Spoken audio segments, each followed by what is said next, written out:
আমরা তরমুজের বীজের আজকে জার্মিনেশন করছি। জার্মিনেশন করার পরে আজকে যে ট্রেতে আমরা বীজগুলো বপন করব। তো বপন করার আগে আমাদের যেভাবে ট্রেটাতে মাটি ছাড়া আমরা যদি বীজ বপন করতেছি, আমরা এখানে নিছি এই যে এটা হচ্ছে কোকোপিট। এই যে কোকোপিট দেখতে পাচ্ছেন, শুকনা কোকোপিটটাকে ভিজিয়ে রাখতে হবে 1 রাত 5 থেকে 6 ঘন্টা 7 ঘন্টা। তো পানিটা ছেঁচে নিয়ে এই যে ঝরঝরে একটা কোকোপিট হবে। এই কোকোপিটের মধ্যে দিব হচ্ছে আমরা এই যে ভার্মি কম্পোস্ট। এটা হচ্ছে কেঁচো সারের যে ভার্মি কম্পোস্ট, দেখতে চা পাতা মনে হবে কিন্তু এটা চা পাতা না, এটা হচ্ছে ভার্মি কম্পোস্ট। এই ভার্মি কম্পোস্ট আর কোকোপিট আমরা একখানে মিক্স করব। এখন ভার্মি কম্পোস্ট কোকোপিট একখানে মিক্সড করে এই মিক্সটা হচ্ছে আমরা ট্রের মধ্যে দিয়ে দিব। এটা ভালোভাবে মিক্স করে নিতে হবে যেন এটা মিক্সচার খুব সুন্দর হয়, কারণ এই ভার্মি কম্পোস্টটা হচ্ছে আমাদের বীজটা জার্মিনেশন করছি, ওই বীজের পুষ্টি বা শক্তি যোগাবে হচ্ছে ভার্মি কম্পোস্ট। যেহেতু এটা মাটিবিহীন, আমরা চারা তৈরি করতেছি মাটিবিহীন, এখানে কোনো মাটি দিইনি আমরা যা কিছু দিছি ভার্মি কম্পোস্ট আর কোকোপিট। এটা দিয়ে আমরা ট্রেগুলোকে এখন ভরাই নিব। এটা আমাদের হচ্ছে সিডিং ট্রে। এই ট্রের মধ্যে আমরা এখন এইভাবে ভার্মি কম্পোস্ট আর কোকোপিট দিয়ে দিব। এইভাবে দিয়ে দিব। এটা ভরানো হয়ে গেলে এর মধ্যে আমরা বীজগুলো দিয়ে দেবো। আমরা দেখানোর চেষ্টা করবো পুরো প্রসেসটা, কথায় ফল উৎপাদন পর্যন্ত পুরো প্রসেসটা আমরা কীভাবে করি এটা আমরা আপনাদেরকে দেখানোর চেষ্টা করি।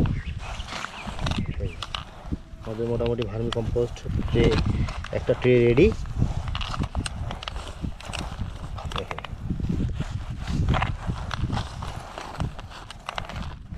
আমরা আরেকটা ট্রে রেডি করে নেব। দেখ করুক, সমস্যা নাই।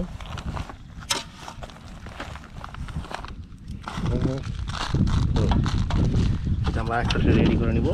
আমরা 2টা ট্রেতে প্রায় 180টার মতো বীজ রোপণ করব তরমুজের। অনুভব 1 হাইব্রিড।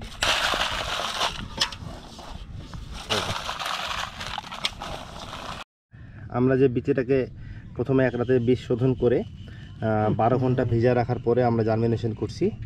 জার্মিনেশন করা এই যে আমাদের মোটামুটি বীজ জার্মিনেশন হয়ে গেছে। সুতি একটা কাপড়ের মধ্যে বীজটাকে প্রায় 50 ঘন্টা আমরা করে রাখছিলাম, বেঁধে একটা বস্তা দিয়ে চাকায় রাখছি। এই যে বীজ আমাদের জার্মিনেশন কিন্তু বীজ হয়ে গেছে। জার্মিনেশন দেখি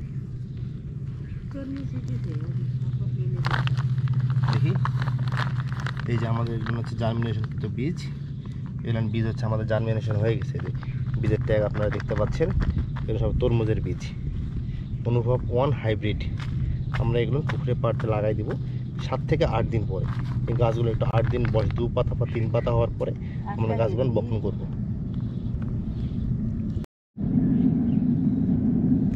এই যে আমরা জার্মিনেশন কিন্তু বীজগুলো এখন এইভাবে ট্রের মধ্যে, সিডিং ট্রের মধ্যে দিয়ে দিব।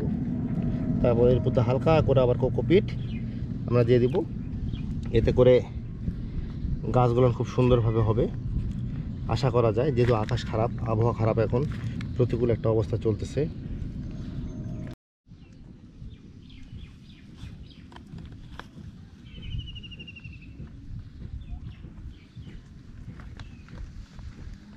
এই যে এইভাবে জার্মিনেশন কিন্তু বীজগুলো শিকড়টা নিচ দিক করে উপরে বীজগুলো দিয়ে দিলে আমাদের গাছগুলো সুন্দরভাবে হয়ে যাবে। দেখেন আমরা কীভাবে বীজগুলো দিচ্ছি। বীজগুলো সুন্দর করে বসাই দেবো আমরা, আমাদের গাছ উঠে যাবে উপর দিকে। দেখেন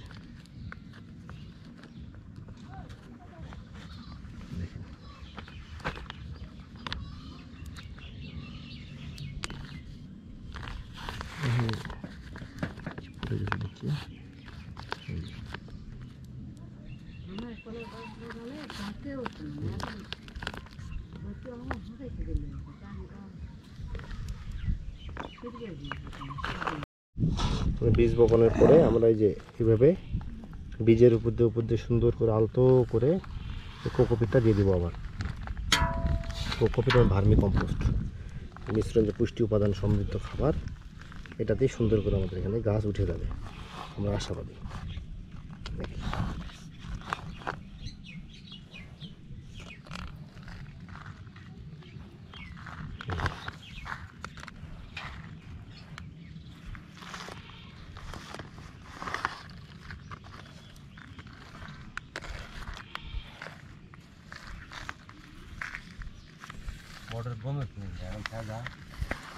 এই আমাদের এই সাপ দেন না, সাপ দেন না। না ওখানে লয় ভর ভরা থাকবে ছেলে উঠবে একেবারে আমরা এইভাবে হালকা করে দিয়ে রাখছি। আমরা এখন এটা রেখে দেবো, এখান থেকে আমাদের গাছ বের হয়ে আসবে। আমাদের সিড ট্রে রেডি। আমরা এই ট্রে দুটাতে জার্মিনেশন কৃত তরমুজের বীজ বপন করে দিয়েছি। আগামী 7 থেকে 8 দিনের মধ্যেই এই চারাগুলো রোপণের উপযোগী হয়ে যাবে আশাবাদী। যদি আবহাওয়া খারাপ, আমরা বাইরে বীজটা কোনো জায়গায় রাখতে পারছি না, এই জন্য ট্রে করে আমাদের পুকুরের যে ঘর আছে আমরা ঘরের মধ্যে ট্রেগুলো রাখবো। এই যে প্রত্যেকটা খোপে একটা করে তরমুজের বীজ দেওয়া আছে, জার্মিনেশন করে বীজ। এটা হচ্ছে সিড ট্রে। এই সিড ট্রের মধ্যে কোকোপিট আর ভার্মি কম্পোস্ট কেঁচো সার মিক্স করে আমরা এই বীজটা চারাটা তৈরি করে নিচ্ছি। দেখেন এই যে আমাদের দুটো ট্রে রেডি। যখন আমরা লাগাবো তখন চারাগুলোর ভিডিও নিয়ে আপনাদের সামনে আবার হাজির হবো।